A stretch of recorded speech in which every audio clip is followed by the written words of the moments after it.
क्योंकि वो अल्लाह से डरते हैं, अल्लाह के खौफ वाले हैं। इसीलिए सैयदना गौसे आजम पीराने पीर मीरा दस्तगीर रदी अल्लाह तआला अन्हु ने इरशाद फरमाया, यखाफुकल खल्कु अला क़द्री मखाफतिका मिन अल्लाह।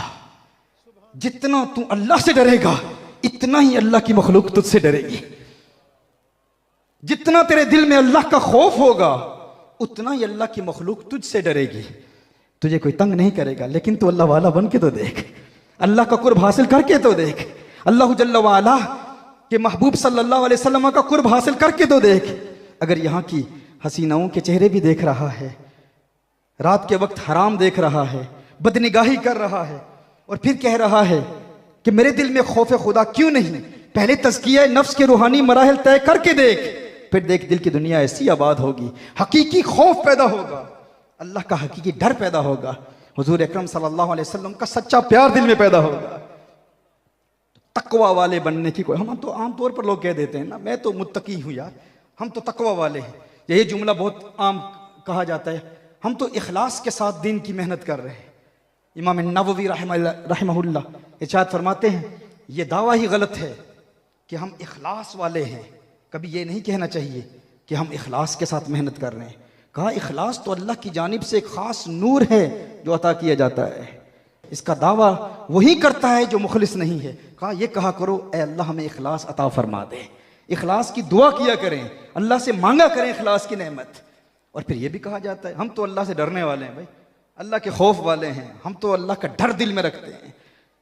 ये बहुत बड़ा दावा है, अल्लाह का डर है दिल में।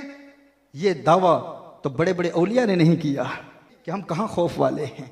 खौफ हो तो फिर इबादतें कज़ा नहीं होती, खौफ हो तो फिर बदनिगाही नहीं होती, खौफ हो तो फिर लगवगोई नहीं होती, खौफ हो तो फिर झूठ नहीं होता, खौफ हो तो फिर धोखा नहीं दिया जाता, खौफ हो तो फिर तकब्बुर नहीं होता, खौफ हो तो फिर रियाकारी नहीं होती, खौफ हो तो फिर दिखलावा नहीं होता।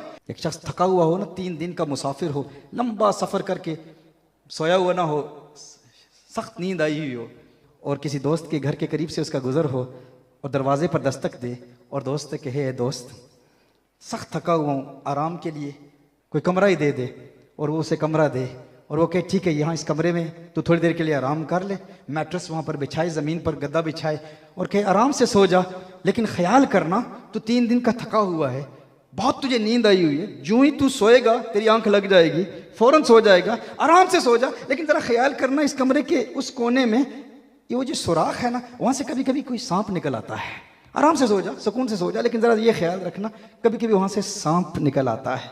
बताओ उसकी आंख लगेगी?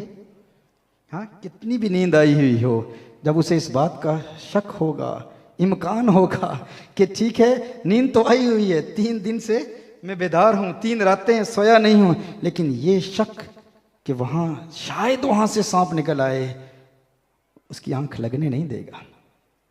अल्लाह के खौफ का दावा, वहाँ सांप है नहीं, सांप के होने का यकीन नहीं, फ़कत इम्कान है कि सांप निकल ना आए, पूरी रात आंख लगती नहीं, और यहाँ अल्लाह के वजूद का यकीन हो और फजर के वक्त आंख खुलती नहीं, तो फिर खौफ का दावा कैसे कर सकते हैं? अगर खौफ है ना तो फिर इबादत के लिए इंसान बेदार होगा, आंखें खुलेंगी।